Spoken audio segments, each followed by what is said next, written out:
Hello and welcome to Secrets Mystery Manor.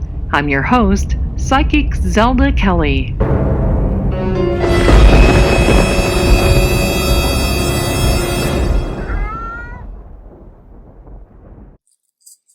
Hello everyone, this is Zelda Kelly with Secrets Mystery Manor. Welcome, welcome. Have I got a funny little tale to tell you?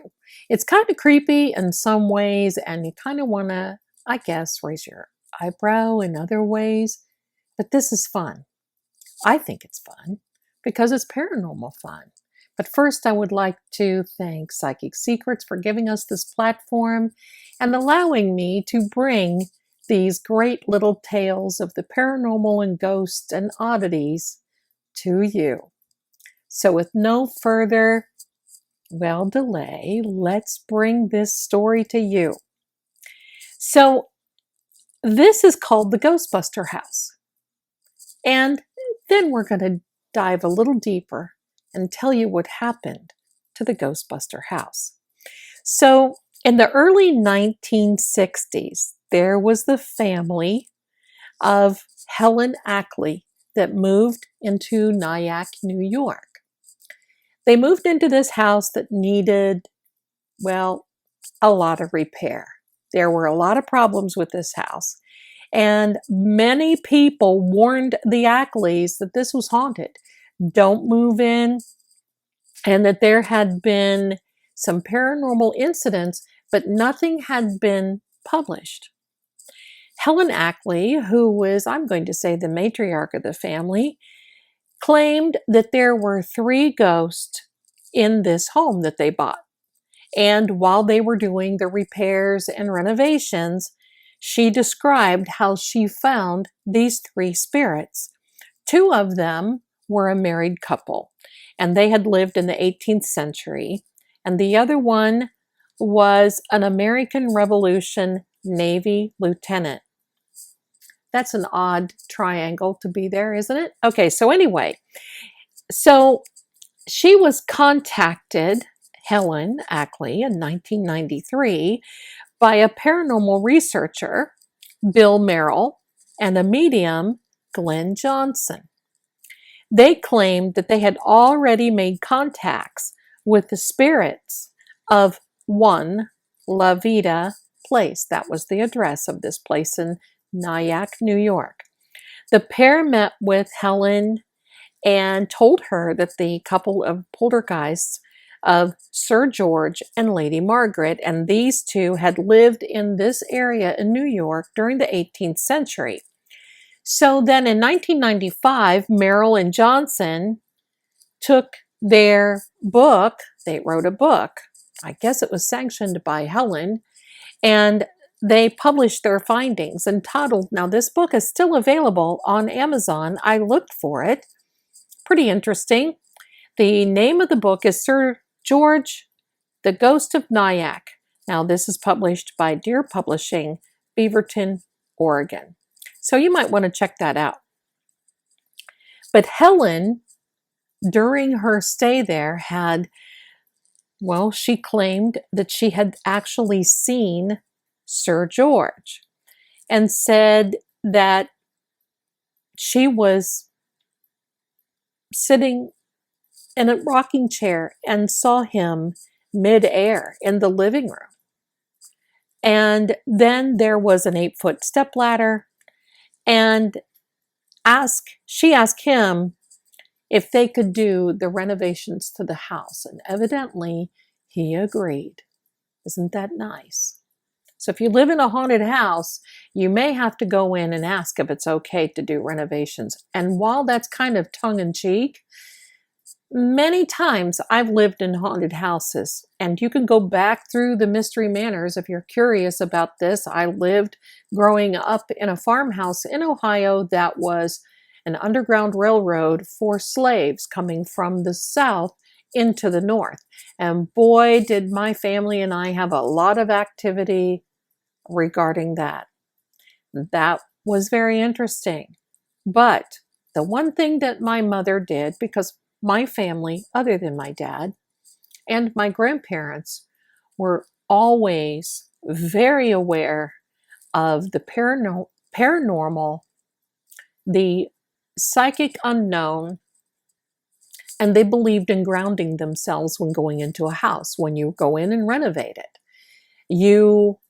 I always, when I'm investigating different homes, I ground myself. How do I do that?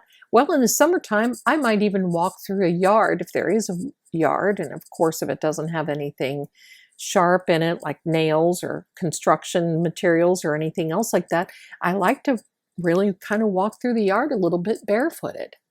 Or if the weather is a little bit not so nice and cooperative, I will walk on the front porch or into the front door, and I will, with my right hand, because that's my power hand, I will put my hand on the door frame, if it's wood, and ground myself before you go in. That equates to, if you have an electrical plug and you see the grounding part of the electrical plug, that's pretty much it. Anytime my parents, who we bought different farmhouses in Ohio and renovated, my mother and grandmother would go in and say, okay, now we're getting ready to renovate this home. We know that this was your home and we don't want to disturb you, but it really does need to be cleaned up and it really needs to be updated. And we need to do a little work here. So if you don't mind, we would like to come in peacefully and do this. Now, this was really something that they did. My grandparents did the same thing. Even though they built a new house, they would go on it because the land up in this region of Ohio had a lot of different things going on. So I didn't mean to take a little sidestep there, but I wanted to really let you know that this is not an uncommon practice to ask, I'm going to say, the paranormal permission. Okay, so back to the story in Helen. Helen had reported that the neighbors even heard footsteps that weren't there, and the neighbors would hear slamming doors. Evidently, this was close to neighbors in a neighborhood, this home. I wouldn't want to be that close that a neighbor could hear a slamming door, but okay, back to the story, right? I know you're thinking the same thing. Helen's grandchildren reported, or Helen reported, that her grandchildren received little gifts like rings or little pieces of paper.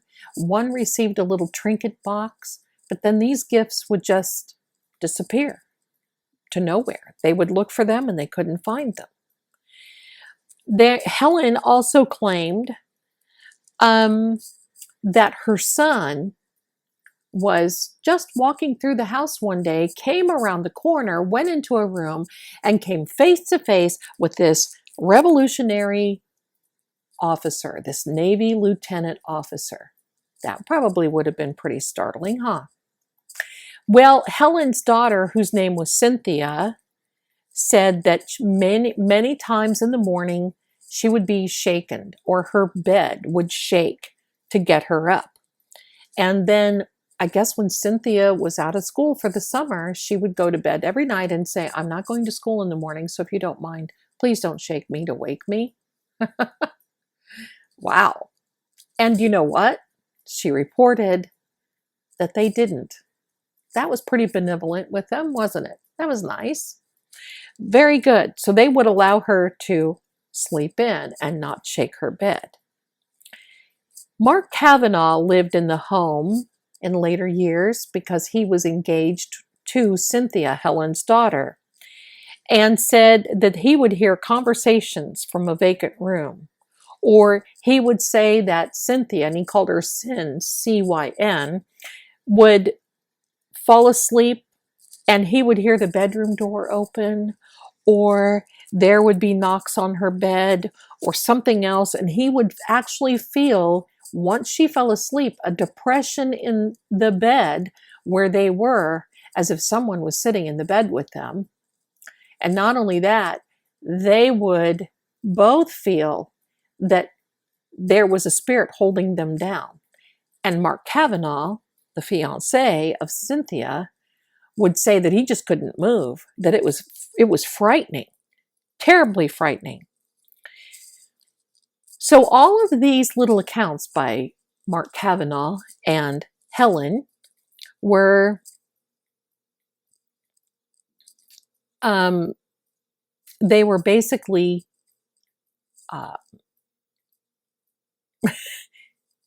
writing these things down. And I hesitated there because I didn't want to say it, but I'm going to say it. I think obviously it was for profit, because obviously it was. It went to the Reader's Digest thing, and it went to the Reader's Digest thing. I mean, this little magazine that used to come out in the 1970s. And in May of 1977 was the first publication of this. So they really wrote some very unnerving things, and there were a lot more than what I've told you. But Mark said that he thought that the ghosts were evaluating him to see if he was good enough to marry Cynthia. Wow. So the Ackleys wanted to move in 1990, and they wanted to sell the house. So this is where it gets interesting. So they were selling the house, and local newspapers were writing about these now paranormal sightings and paranormal things. And what they would do is they would have people that were guests, tourists, come and tour the home to see this haunted house. And this was going on now after the Reader Digest was published from 1977 to 1989. They were on a 5-house walk-around tour. I know you've heard about those things. They're all over the United States in different cities, but they were on a tour. And there were several instances where the press and so forth would come out, and basically these spirits, ghosts, and poltergeists would interact with her and her family, and people would want to be there to see it. So Mrs. Ackley, Helen Ackley's real estate broker, okay, she put it up for sale. She put the house up for sale. She was with Ellis Realty, told Ellis Realty that the home was haunted. She disclosed everything. And there was a buyer, Jeffrey Stembovsky, and before he entered into the contract in 1989 or 1990, I think it was closer to 1990, he signed a contract and gave Helen a $32,500 down payment on the price of $650,000. Now, in 1990, I think that's a pretty hefty price for this house. I think you probably would too. So Helen Ackley did not sign the contract until she knew that the house, it was disclosed to this man, Mr. Jeffrey Stembovsky. It was disclosed that it was haunted, and she made sure that her real estate office disclosed it to him and said she was not going to sign until that happened. So the broker actually called this buyer and said, "This house is haunted. This house is haunted." And he laughed and said, "Well, we'll have to call in Ghostbusters." So that's where this house got the name, the Ghostbusters House. So after a time, they said, well, obviously because the Ghostbusters movie was out, so they were doing a little tongue-in-cheek thing about it. So the real estate broker advised Helen Ackley that all is well. It was disclosed, and she signed her contract, and they were waiting for the closing.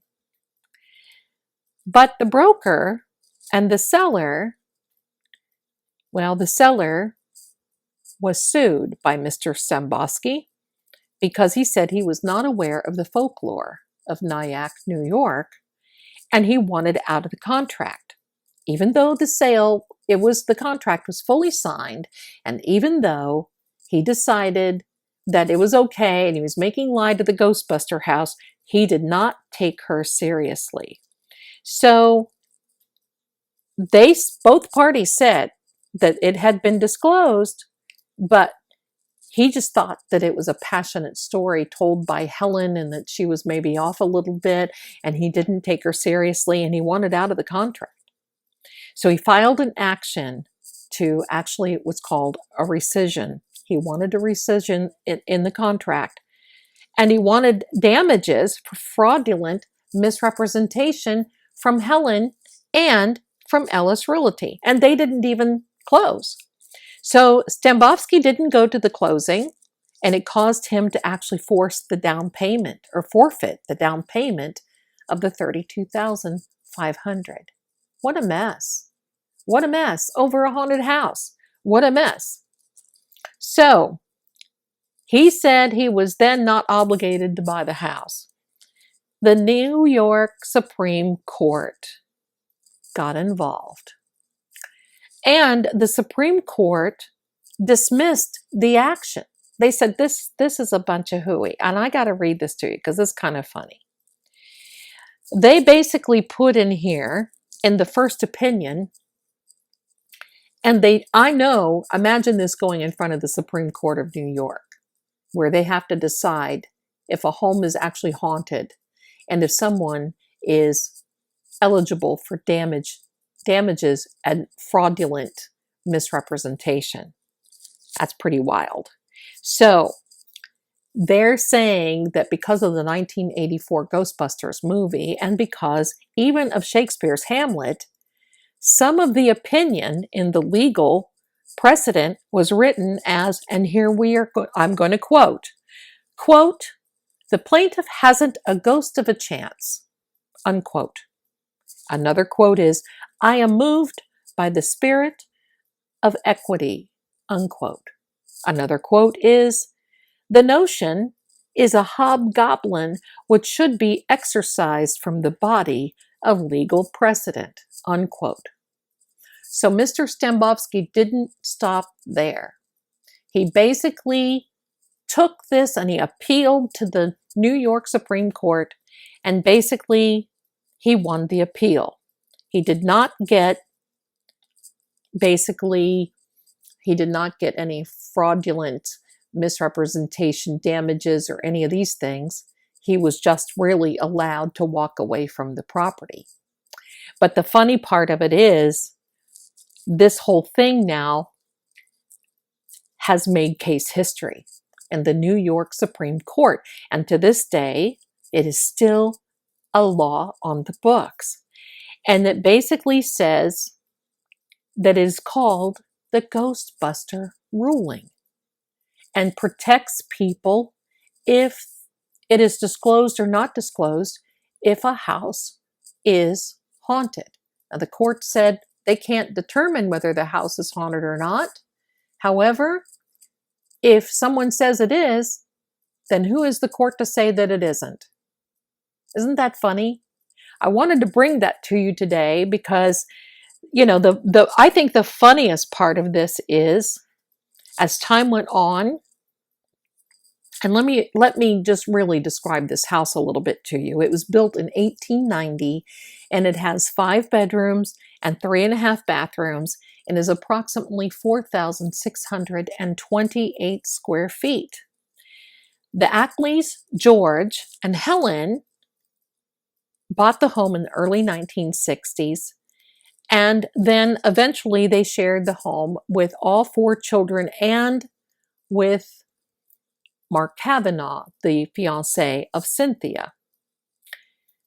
George, the husband, died in a hospital after a heart surgery in 1978.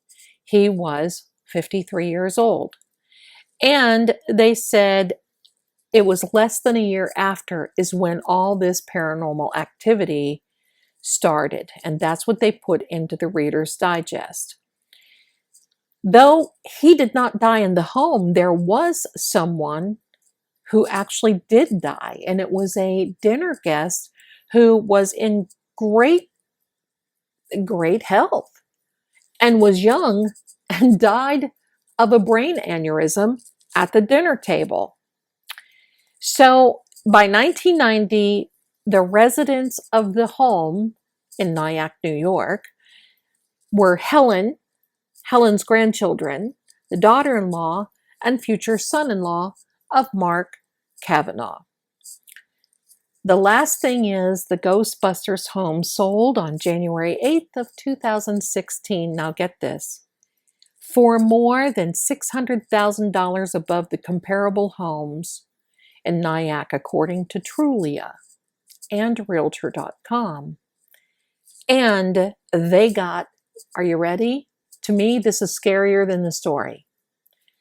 They got $1.77 million for this house because of the popularity of the paranormal, because it made case history in New York, and it made the newspapers.